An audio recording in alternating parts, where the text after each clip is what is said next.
Hello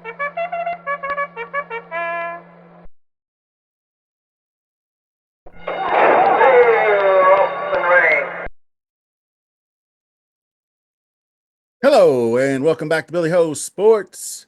Big weekend of racing. We begin to separate the contenders from the pretenders. This weekend, March 22nd, several prep races to be run. One of which I've got a video out. The Louisiana Derby's already been released, the preview, so give that one a look. This one's going 90 miles northeast of Louisville, where I live, to Turfway Park to Florence, y'all. And it's the Jeff Ruby Stakes. Juicy, medium rare, 100 points, winner, steak dinner on. So I am going to be giving away some Derby glasses. So post your winner in the comment section. First one to correctly get the winner wins a Derby glass. And so don't forget about the 6 other 100-point prep races. Those are going to be same boat. Leave your winner in the comments. We'll pick a winner. You have to be a subscriber to win. So go ahead and do that. And smash that like while you're at it. And let's get into these horses. And we actually have past performances.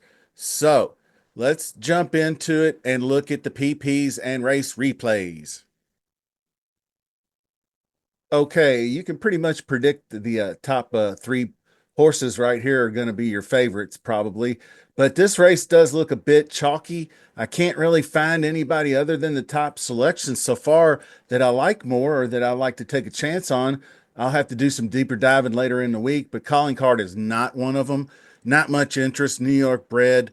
Didn't sniff the board in his 2 cracks at the grade 3 level here. So we're passing there. Charlie's to Blame is a very interesting horse, trained by Peter Urton, solid turf record, boasting 2 straight wire jobs here.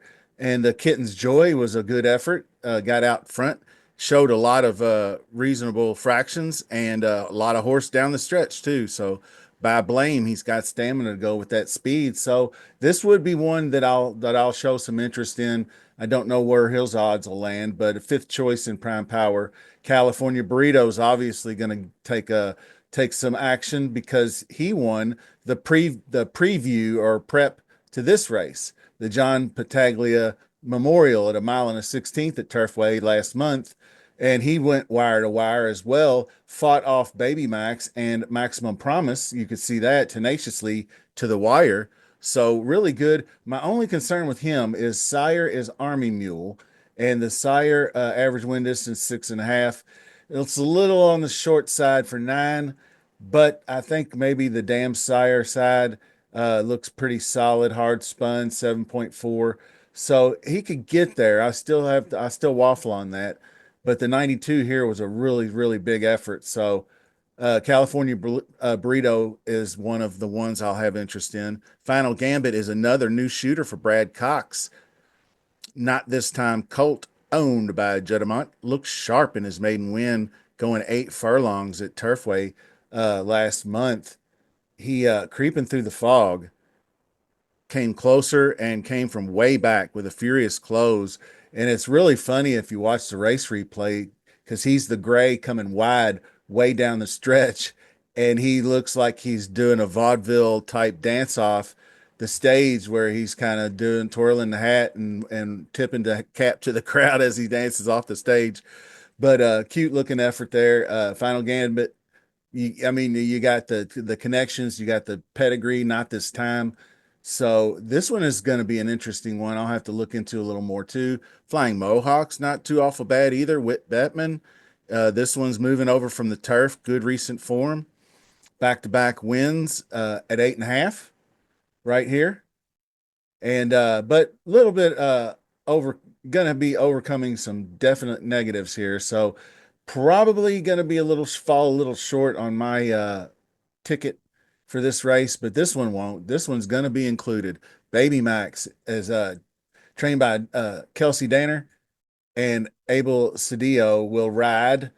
The second in the Battaglia was a great stalking effort, almost really the same as the Leonidas, where he stalked and then took the lead and drove home at a mile, a little bit further, but that's okay. He's getting after it pretty good and confronts California Burrito in the stretch, but California Burrito repelled that advance and did a good job there holding him off. But Baby Max is by Maximus Mischief.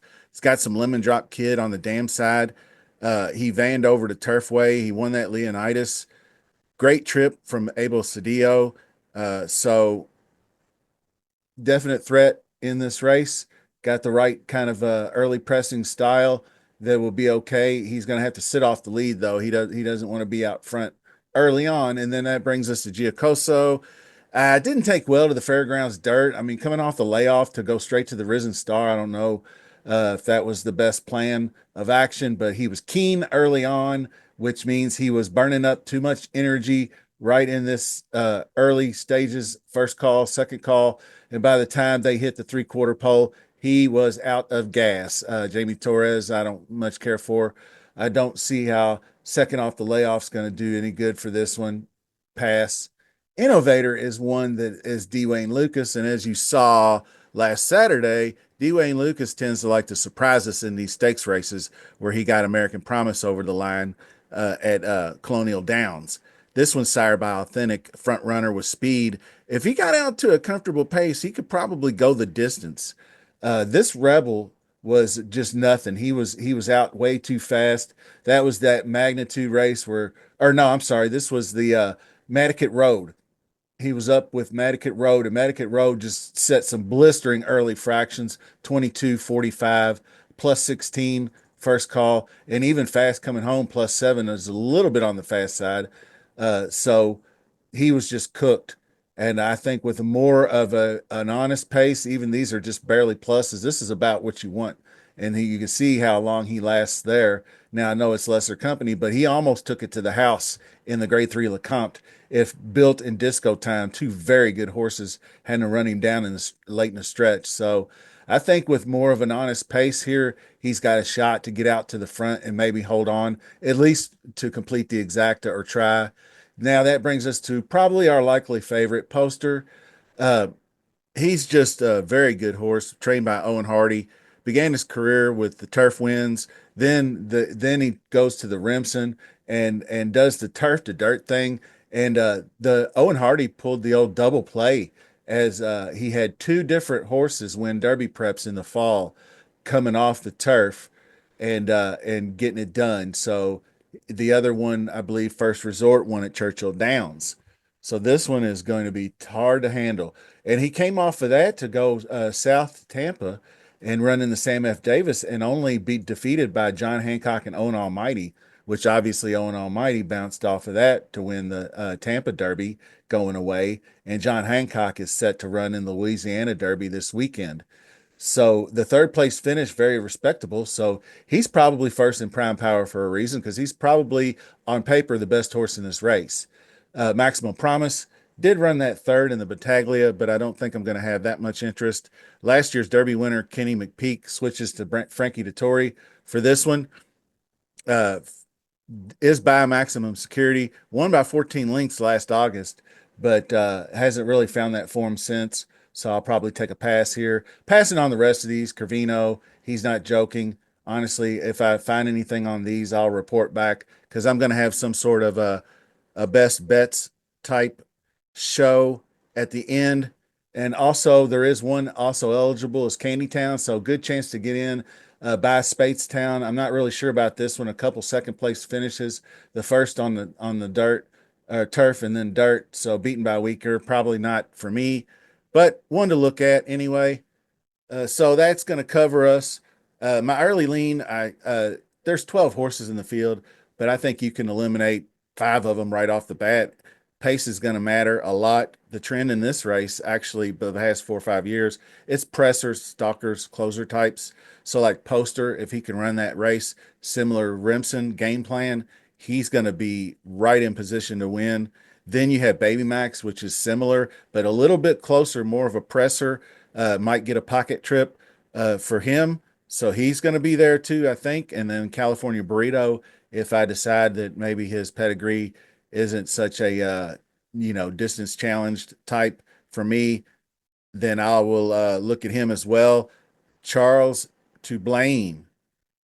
Charlie's to blame. Sorry. That one looks interesting on the lead coming over from the turf. with Innovator somehow. I think Innovator should have a better effort this time around. I can't really tell what he's about just yet, but if he bounces back here, then we'll know. So those are like my top choices early on. Uh, Probably Poster on top, then one of Baby Max, Cali Burrito, uh, Innovator, Charles to Blame, might look more at Final Gambit. So there's going to be 5, 6 horses in here that are really interesting. So later on in the week, I'll have more to come. Keep an eye out for more content, including New Orleans Classic, which is going to be hopefully the return of Sierra Leone this Saturday at Fairgrounds, and late pick fives and all that kind of good stuff, and might do a best bets show, something like that, where I could put a bow on some of these early previews. Check them out. Till then, see you soon.